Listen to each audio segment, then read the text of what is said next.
9 दिसंबर राष्ट्र की आजादी से 1 साल पहले उस महिला ने अवतार लिया जिसने एक पार्टी विशेष में गुलामी की नई कहानी लिखी। वैसे तो उस पार्टी में महिला के ननिया ससुर ने गुलाम मानसिकता के बीज बहुत पहले बोए थे, लेकिन उनके ननिया ससुर के वक्त कुछ कर्मयोगी भी थे पार्टी में। बहरहाल एक दूर देश में अवतरित महिला का प्रादुर्भाव हुआ भारत में। आई तो राज परिवार में, पर इनके आने के कुछ साल बाद ही गद्दी मिल गई इनके पति परमेश्वर को। देखते ही देखते एक दूर देश की साधारण सी महिला देश के वजीर की बेगम बन गई। वक्त बीता और कुछ सालों बाद इनका नया जन्म हुआ, नामकरण हुआ त्याग की देवी। उस त्याग की देवी ने सत्ता सीधे अपने हाथों में नहीं लिया, बल्कि एक कठपुतली को बैटरी लगाकर रिमोट अपने हाथ में ले लिया। अब जैसा बेगम साहिबा चाहती थी कठपुतली वैसे ही घूम जाती थी। इस बीच बेगम साहिबा ने चमचों, राज दरबारियों और चारण भाटों की लंबी चौड़ी फौज जमा कर ली। अब जो कोई उनकी जी हुजूरी करता प्रसन्न हो जाती, और किसी ने हुक्म न माना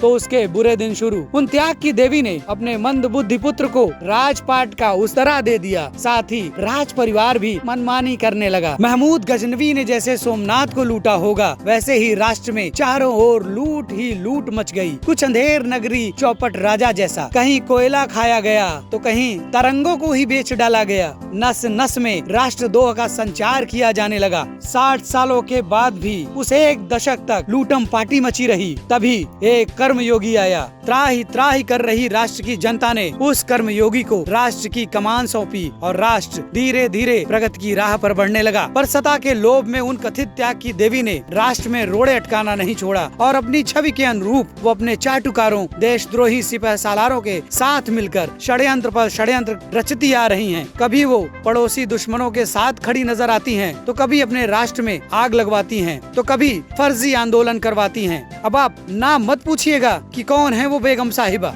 ना ही आपको कोई क्लू दे रहा हूँ कि गोस्वामी जी पर इनकी बड़ी कृपा हुई है। जो भी हो, जन्मदिन की बधाई है उनको। दीर्घायु हूँ, उनका हर षड्यंत्र विफल किया जाता रहे और उस कर्मयोगी के हाथों राष्ट्र को प्रगति के पथ पर निरंतर बढ़ता देखें। आप बूझते रहिए वो कौन है, ये आपका काम है। बस हम तो यही कहेंगे उनको, हैप्पी बर्थडे आंटी जी।